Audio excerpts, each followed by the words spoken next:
Good day everyone.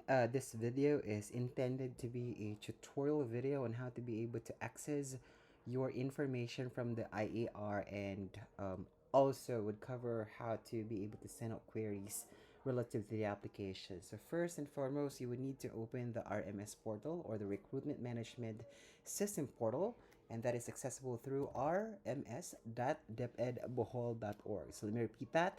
That's rms.depedbohol.org. So hit the enter key, and from here you should be required to input the email address you used to apply for the specific position. So I'm going to go ahead and give it a try for judith.apale001 at deped.gov.ph. So input that email and click on the search button. So from here you should be able to see the application code. So what you would need to do is to go ahead and take note of that. So the application code is EPS2002. So I'll take note of it there, and then from here click on the here button for you to access the specific IER. In this case, since I was applying for example, I'm applying for the position of APS2, go ahead and click on view for that info.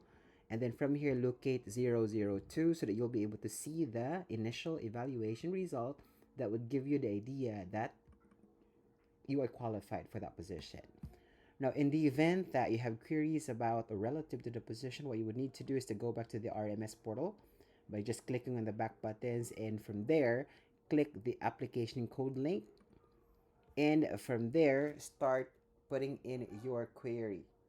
I would like, for example,